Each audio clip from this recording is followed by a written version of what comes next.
ressens, en tout cas pour nous, bailleurs, un poids très fort au niveau des responsabilités, parce qu'il y a une attente qui maintenant se fait sentir durablement. Et je pense que nous allons tout faire aux côtés de la ville du Havre pour accompagner cette démarche que nous avons engagée avec les habitants. Donc ce que nous souhaitons, c'est construire un contrat de confiance.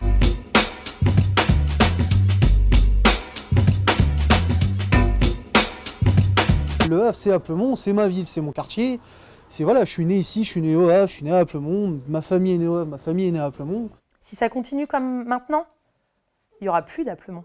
C'est-à-dire que les maisons se vident, qu'on remplace pas les gens qui partent, qu'on laisse les maisons à l'abandon. Pour l'avenir, on espère que des gens, des familles vont venir et qu'on va retrouver la mixité qu'on avait il y a 30 ans. C'est un quartier du Havre, donc on doit évoluer avec le Havre. D'un côté, il y a la nécessité de logement que je comprends, mais de l'autre côté, si on voit le point de l'architecture, ça perd un peu son identité et son charme. Moi, le conseil, c'est que les décideurs travaillent avec nous, les habitants. Voilà, c'est tout. En transparence. Et qu'ils n'aient pas peur de nous entendre tous, même s'ils entendent des choses désagréables. Mais ça en passe par là.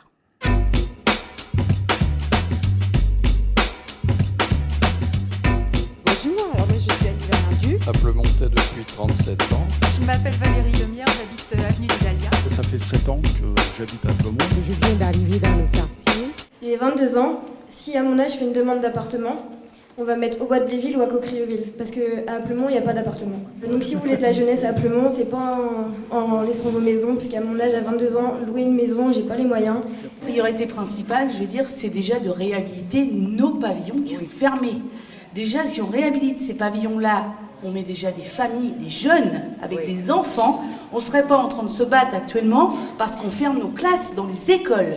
Dans 20 ans, si je ne peux plus m'occuper du jardin, j'aimerais bien avoir un petit appartement avec terrasse, comme il y a rue Eugène Boudin, ou les immeubles qui ont été construits à Dalpiaz, qui sont dans un coin de verdure, qui ne choquent pas du tout. La concertation aura été utile si les gens, tout le monde, tous les gens qui ont une maison, auront ou se seront sentis respectés. L'âme d'Applemont, c'est un quartier où on fait des conneries, mais tout le monde le voit et tout le monde le dit à nos parents. C'est un quartier où on peut laisser nos gamins traverser la rue sans avoir peur. Mais est-ce qu'on ne peut pas avoir la loi du vivre ensemble ? Voilà, être le quartier exemplaire du vivre ensemble.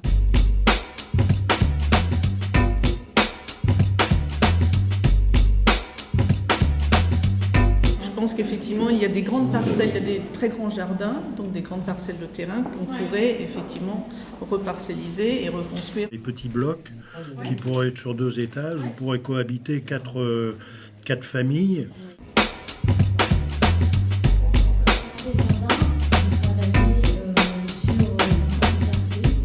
Aujourd'hui, on est à la fois très avancé et en même temps, on est tout au début.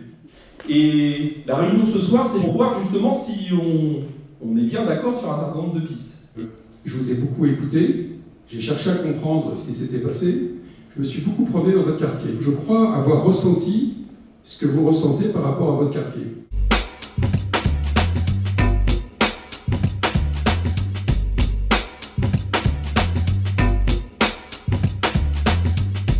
Nous avons continué à travailler, bien sûr, et à réfléchir autour d'un certain nombre de pistes pour retrouver un scénario qui puisse faire au consensus. Est-ce qu'il serait possible d'avoir une idée approximative de ce que pourraient donner, par exemple, les petites maisons de ville? J'aimerais bien avoir plus de précision sur ce que va être le B30, parce que c'est bien beau de vouloir en faire quelque chose de témoin qui va être une façade d'Applemont, etc.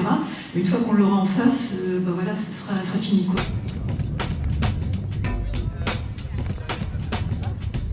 On a besoin sur Applemont de garder des coins verdure, c'est important.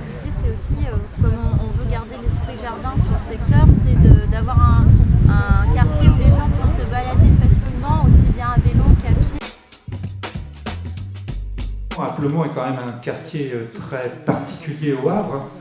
Il y a plusieurs histoires. C'est intéressant de faire un site internet, mais je pense qu'on est beaucoup sur nos mails et une newsletter serait assez intéressant.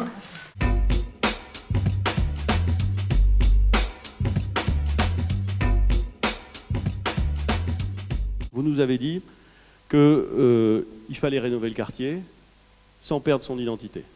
Attirer une nouvelle population sans trop densifier le quartier.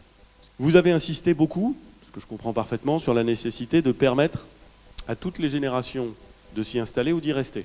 Je pense que beaucoup d'entre vous qui êtes là ce soir étaient là à la première réunion qu'on a fait, étaient peut-être même là à la réunion de présentation du premier projet. Mais ça a plutôt évolué dans le sens de choses qui comptent pour les gens qui habitent à Applemont et qui tenaient à le formuler. Et ça, c'est plutôt bien, et donc je voudrais vous remercier pour au moins la confiance que vous nous avez donnée.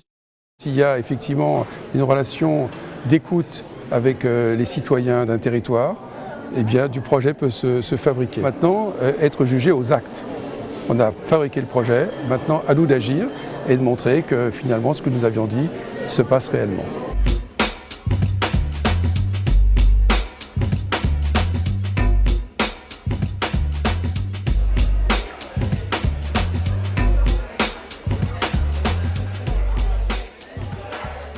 On a réfléchi sur le projet, sur la base d'un programme. Et puis, j'ai eu une réunion avec Dominique Géry qui m'a dit est-ce que vous êtes capable de mettre tout ça de côté et puis de vous nourrir un petit peu de tout ce qui va être dit dans les ateliers. L'objectif, c'est de changer complètement les règles du jeu et c'est ça qui rend le projet absolument passionnant pour notre équipe. J'aime bien bricoler, j'aime bien avoir mon petit coin pour mettre mes outils de jardin, etc. Est-ce qu'il est prévu dans les pavillons un emplacement? Alors d'habitude c'est le garage qui sert à ça, mais est-ce qu'il y aura pas de garage? Je pense, moi, que ce jardin devrait être attribué aux gens qui sont locataires, hein, que ce soit des pavillons individuels ou superposés, comme on a eu jusqu'à maintenant.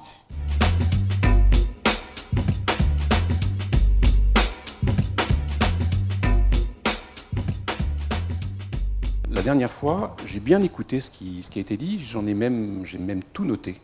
J'ai fait un compte-rendu et j'ai essayé de vous montrer et de donner une illustration de notre réponse par rapport à ces problématiques.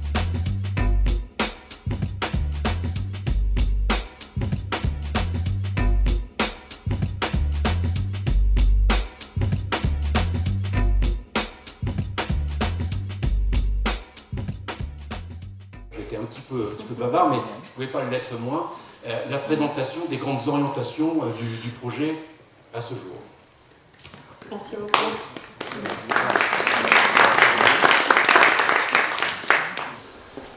En 2012, je ne regrette pas d'avoir embarqué avec moi des gens qui étaient contre le projet, le premier projet.